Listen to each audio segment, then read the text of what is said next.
Marvel's first issue of Alien has been unleashed. This is the beginning of a new era for the Alien franchise in comic book form, and hopefully it will be a prosperous one with great stories and unique xenomorph horror we've become accustomed to. I'd say we're off to a promising enough start, and today I'd like to talk about this first issue, and we'll be going into detail with spoilers. I'll give some first impressions, some speculations about what's going on and where the story may be going, and generally what worked for me and what didn't. But first, I'd like to take a quick trip back in time, back to May of 1988 with the very first issue of Aliens. The publisher of this new series was Dark Horse Comics, and really, who knew who these guys were? They weren't one of the big guys, they were still fairly new, and somehow they were given the license to the definitive science fiction horror franchise. And to the surprise of many readers, this was not some tangential, semi-related story found within the Alien universe. It was a direct sequel to the 1986 James Cameron film. As the first issue opens, we meet Newt over a decade after her experiences on LV-426 and in an asylum. We also meet Hicks, hideously scarred, still in the Marine Corps, but now barely functioning as an alcoholic. Both are being haunted by dreams of the past and of the aliens they encountered all those years ago. Most of this issue is devoted to establishing these characters and setting the mood in their separate lives as the focus moves back and forth between the two until finally the new plot gets rolling. Hicks is assigned to a mission that will bring him to a location that the military believes to be the Xenomorph homeworld. Given his past experience, he's the prime candidate to lead the mission, and they make their intentions clear. They want specimens. The issue ends with Hicks finally deciding to meet Newt, visiting her in the asylum after all the years that have passed. He tells her of the mission, she begs him to take her with him, begs him to save her, and is taken away. He screams out her name, and that's where the issue ends. See you next month. It's hardly wall-to-wall action, but it is unquestionably devoted to developing its characters and creating intrigue around this new story. We're left with many questions, and we're left anticipating what's going to happen next. Will Hicks decide to somehow save Newt from this living hell and bring her along for this dangerous new mission? We've seen Hicks and Newt, but where is Ripley? What happened to her? Who is this mysterious man broadcasting images of the alien and praising it as the Messiah? What happened on this mysterious space vessel, the Junket, floating in space, and why was the pilot ejected? Said vessel leads to the singular action piece of this issue when a Coast Guard ship investigates and is attacked by a xenomorph. It's just a tease of the carnage to come, but it's an effective one, and in one panel gives us a really good look at the xenomorph creature. This beautiful art by Mark A. Nelson became an iconic image of the xenomorph in its own right, being constantly associated with the comic series. The image was featured in preview advertisements at the time and even graced the cover of the 30th anniversary re-release of this first run. Dark Horse Comics were the small guys. The comics were printed in black and white, the action is minimal, but it leaves an impression. It is a very effective setup. In acting as a direct sequel, it has a certain advantage in presenting the characters. We already have an embedded investment in them from the Cameron film. Needless to say, that came with disadvantages too, such as when a new movie comes along a few years later, contradicting this story to the extent that in future publications Hicks and Newt were renamed to Wilkes and Billy since Alien 3 killed them off. But what's in a name? Even with the changes, we still get the story of a Marine and a civilian both traumatized by a past alien encounter and a new mission approaching that will bring them into further danger. The seeds are planted for a much bigger story that grew from the promises made in this first outing, all leading to the epic and much acclaimed Earth War storyline that was serialized over the course of 3 years. We have the benefit of hindsight in knowing how the story turned out, but in issue 1 it seemed to be there all along, just waiting to unfold. If you're at all familiar with my channel, then I don't need to tell you how much I revere this particular story. I think it's one of the greats. So, here we are in 2021. The license has moved from Dark Horse to Marvel Comics.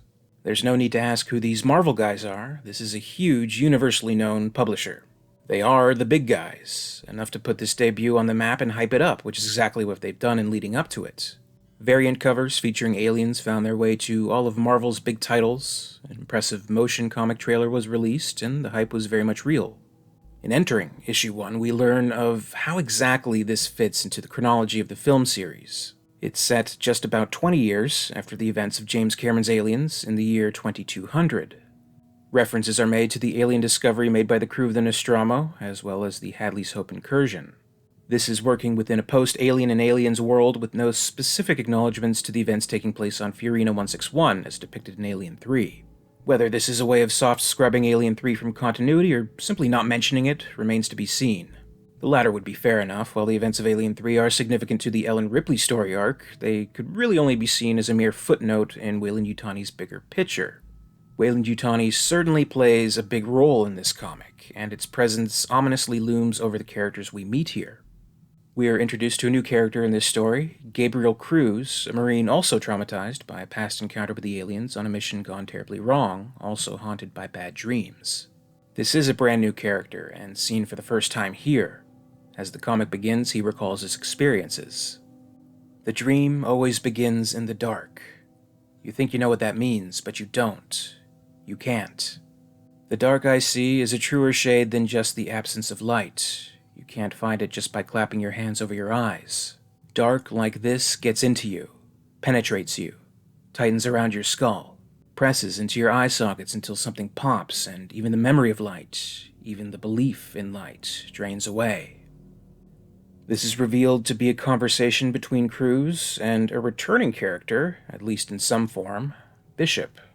Our old pal, played by Lance Henriksen in Aliens, and the same model of android that accompanied Cruz on his mission so many years ago. This Bishop android is acting as a therapist, the friendly face able to help the Marine open up a little more as he struggles with the darkness he remembers. I think this is a very interesting and unexpected way to bring the Bishop character back into the scene. Although I'm sure we'll see him in another role later on in the story, I think the therapist role is quite fitting. You can practically hear Henriksen's voice in your head as you read it, and his voice is indeed quite therapeutic.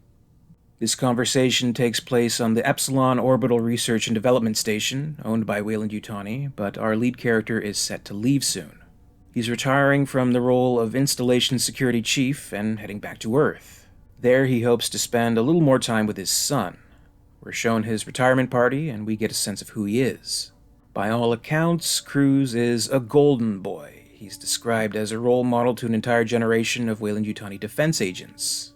Gabe, your contributions to Epsilon Station over the years cannot be overstated, he's told.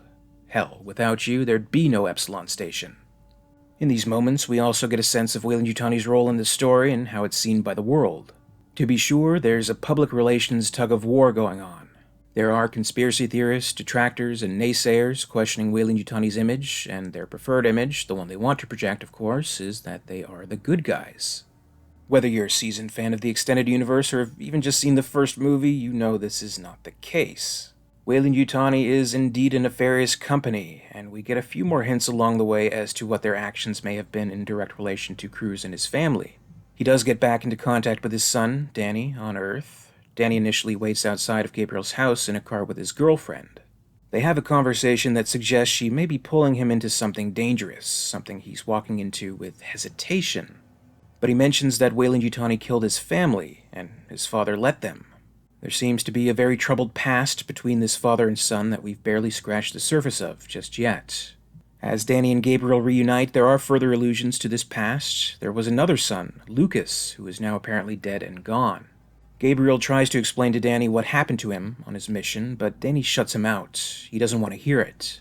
And he leaves after about only 15 minutes, but not before excusing himself to the bathroom and actually stealing a data card from his father's nightstand drawer. It appears that Danny has gotten himself into something dangerous, and he's part of some kind of organization that wants to bring Weyland-Yutani down. Maybe there were some concerns that the transition to the Disney-owned Marvel publications would come with less of the anti-corporate themes we're used to, but that doesn't seem to be the case with how this story's going. Although this band of rebels hardly consists of saints. They infiltrate Epsilon Station and proceed to take out the security guards in a brutal and violent display. So if there were concerns that Marvel would water down any of the gnarly, bloody action in these comics, that also doesn't seem to be the case. It does strike me as a little unfortunate, though, that the first images of gruesome violence we see in this new series are at the hands of a human and not an alien, but I suppose we can expect it in the future. I mean, there's no way they could show something like this and not try to one-up it later with an alien, right? Right? Here's hoping, anyway. The group believes they're raiding a server farm and will be finding proof of psych and cyber warfare programs, but what they find is quite different. Stasis tubes that are filled with some nasty-looking creatures. one I noticed that even sort of resembles the jockey. But to them, it's still biological warfare, still something they want to expose, so they continue on with the operation. They find a door to another area where employees set off a security protocol that blares the alarms. These employees are shot and fall back, breaking some of the stasis pods. Some little ugly critters are let loose, clasping over the face of one of the employees. Danny looks on to see there's more, and one leaps right at him. And that's the end. See you next month. So this first issue has planted the seeds, perhaps literally, for Danny, if that last panel is any indication. Maybe they're not leading up to a story as grand as the Earth War, but something is definitely cooking here. I am left with a good amount of intrigue and a good amount of character development, and for sure many questions. Will Danny end up getting face-hugged? It looks pretty unavoidable, but who knows? Maybe there will be some kind of intervention revealed in the next issue. What is this lab working on?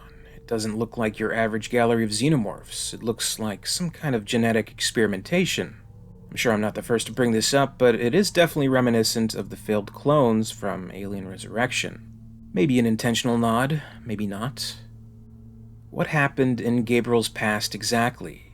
What was he so eager to tell his son? In a scene previous to Danny's raid on Epsilon Station, Gabriel is once again in a session with a bishop therapist. This time it's on Earth, set up by Weyland-Yutani, who have courteously uploaded the data from the previous model to carry on further with Gabriel. He expresses his disappointment in his short encounter with his son, and also mentions that he didn't retire, and that he's sick.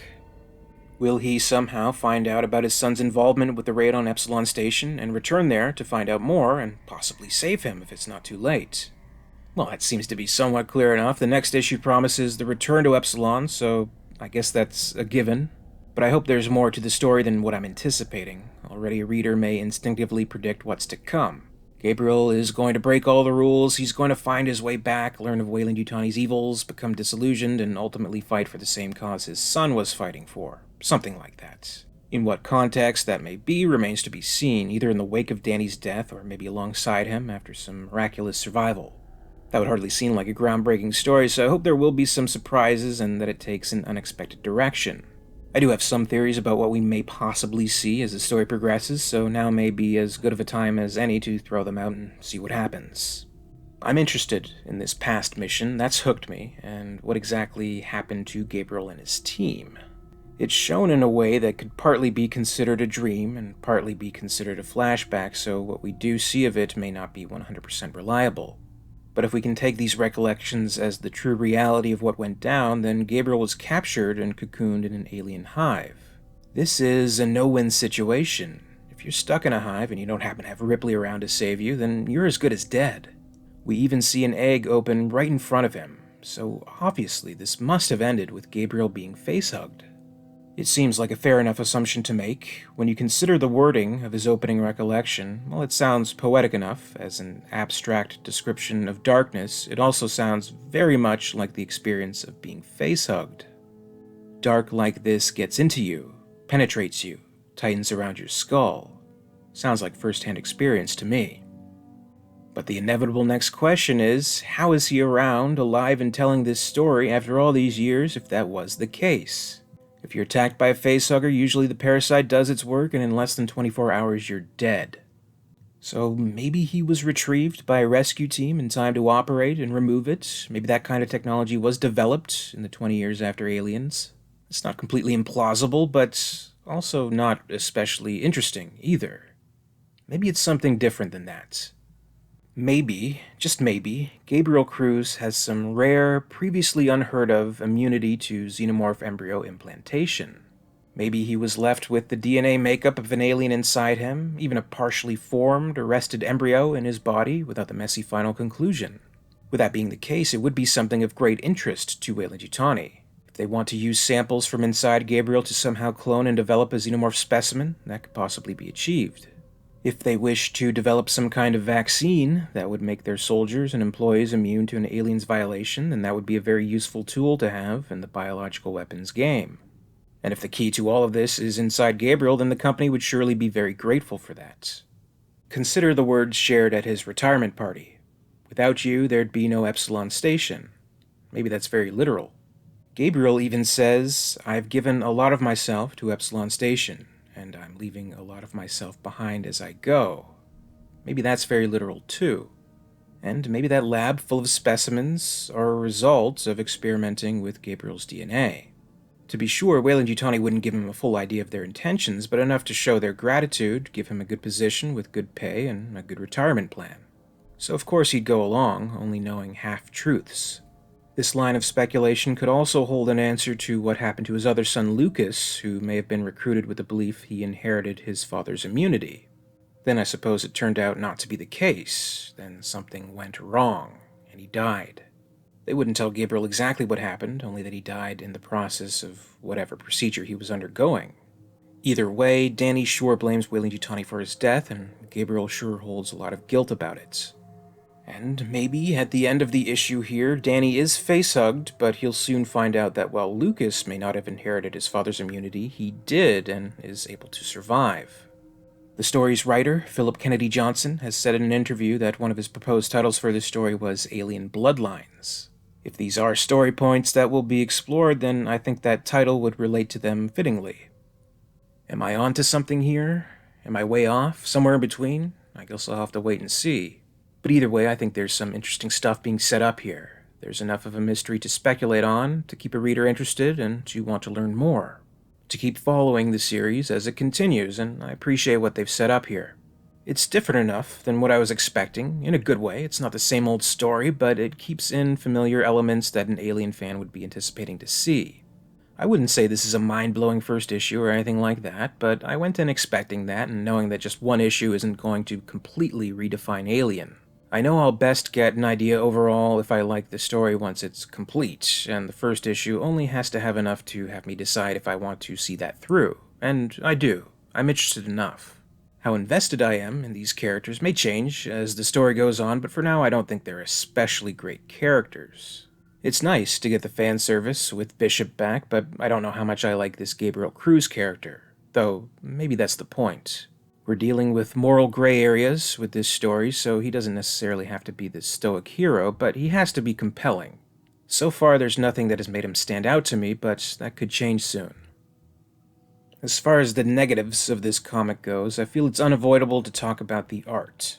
Eagle-eyed fans have pointed out on social media how the aliens we see in the opening are clearly trace jobs of alien action figures. And having that pointed out, it's impossible for me not to see it now. But even if it wasn't pointed out, even if I didn't figure that out for myself, it would still feel off. We have all these different designs of aliens all crowded together, and they have a stiff kind of pose, like with the bend at the arms, much like an action figure. It's all just a little off. So I think that's a major faux pas. I am very disappointed by this, and the worst of it all is that we didn't even really need this grouping of aliens included to serve the story anyway. Aside from the inclusion of a mysterious, Giger-ish being inside the hive, which may or may not play into things further, I don't think we needed to see all this just yet.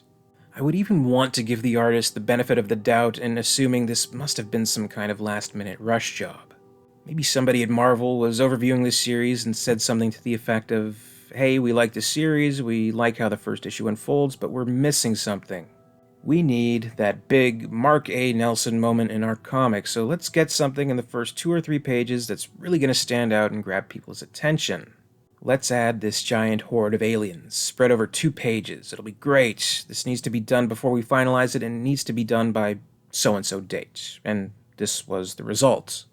I'm willing to believe something like that because it's not as if the art in the comic as a whole is bad. Overall, it's very good, but these trace jobs stick out very awkwardly. I wouldn't want to think this takes away from the rest of the art or detract from the story, but something like this hurts. This is not a proud moment for Alien's premiere issue, and what really bugs me now is that any time in a future issue, if I see a cool image of an alien, I'm going to think in the back of my head, is this a trace from the Google image search results of some fucking toy? That's not a good place to be. But it is what it is. Those who figured this out were right to call out the work, and I think higher quality control standards should be held to catch things like this, because fans will notice, I guarantee you that. I won't let the problems of a 2-page spread ruin the issue overall for me, and it won't take away from the intrigue it has created. I'm down for more, and the first issue was a good experience. While I did order a physical copy, as well as some variant cover issues from a local comic shop, I read it digitally. I'm definitely more of a digital guy these days. In the past and up until the last days of Dark Horse, I've kept my digital collection with iBooks. But unfortunately, the new Marvel comics won't be available there, so I ended up using the Marvel app for the first time. Perhaps this whole time I was betting on the wrong digital horse, because one thing that is absent from iBooks, which is available on basically every other comic viewing app, is the guided view feature, which I found quite interesting.